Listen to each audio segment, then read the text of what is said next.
Creamer Media in Johannesburg, this is the Real Economy Report. South African Airways Technical recently concluded an agreement with American aero engine company Pratt Whitney. Keith Campbell has the story. The deal between South African Airways Technical, or SAAT, which is part of the South African Airways Group, and Pratt Whitney covers the maintenance, repair and overhaul of JT9D engines, which are among the US company's older designs, although still in widespread use. Pratt Whitney Director of Mature Engines Programs, Bill Muller, explains.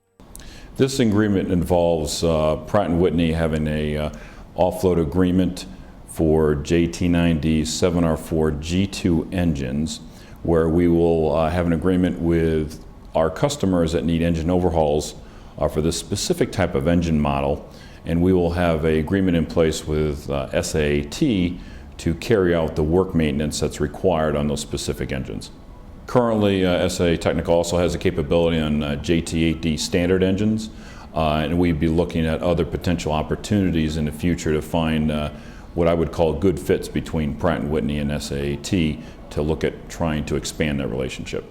We're not going to rule anything out at this point, but JT8D standard engines, they currently have capability for that engine model at SAAT, and that would be a logical next step, as well as there could be other variants and other future engine models that we may consider and look at. SAAT Technical CEO Musazwani outlines what the deal means for his company. See, this agreement means a lot for us in terms of ensuring that we get our people in our jet shops working, but also at the same time we are looking at getting new skills in the newer areas, newer type engines as we go forward. Also, it means, because remember the jet shop is supported by a number of other shops like plating, etc., etc. So this would mean that we get more throughput in our current workshops that are looking at engine maintenance and overhaul. We are looking at growing our base, mostly on line maintenance. We have base maintenance also. But I think the area that we have not been looking at a great deal in terms of the growth of our business is engine overhauls. And so now this opens up a new opportunity for us to be able to broaden that base in terms of ensuring newer revenue streams that are coming as a result of engine overhauls. So it just balances out in terms of where we grow. But I think when we review aircraft magazines, we see that the area of engine overhauls is the one that's growing at a higher rate than line maintenance and base maintenance. And so for us to play in that space is extremely useful, and that's what we would like to be, where we would like to be going forward.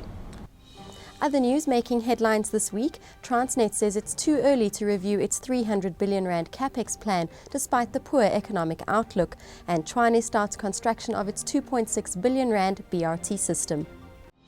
State-owned freight logistics group Transnet says it's too early to say whether the current poor economic outlook will force it to review its 300 billion rand capital expenditure plans for the 7-year period to 2019. What you must remember is that this capex program is not about short-term cycles in markets.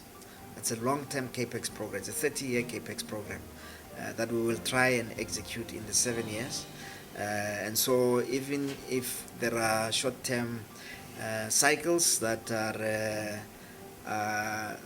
not friendly to the execution of the program, we will reduce a little bit and then wait for the conditions to improve. The city of Tshwane has started the construction of South Africa's latest bus rapid transit system in Arcadia, Hatfield. Over the next 2 years, we've got a PTIS allocation of 2.5 billion rands. And we are looking at the first phase is the CBD Paul Kruger to Hatfield where we are, and then we'll do main lane, and then we'll still have a discussion. For now we still have Soshanguve, but we want to introduce Atteridgeville because I think it will be quicker to deliver Atteridgeville because of its proximity to the city centre. That's Creamer Media's Real Economy Report. Join us again next week for more news and insights into South Africa's real economy.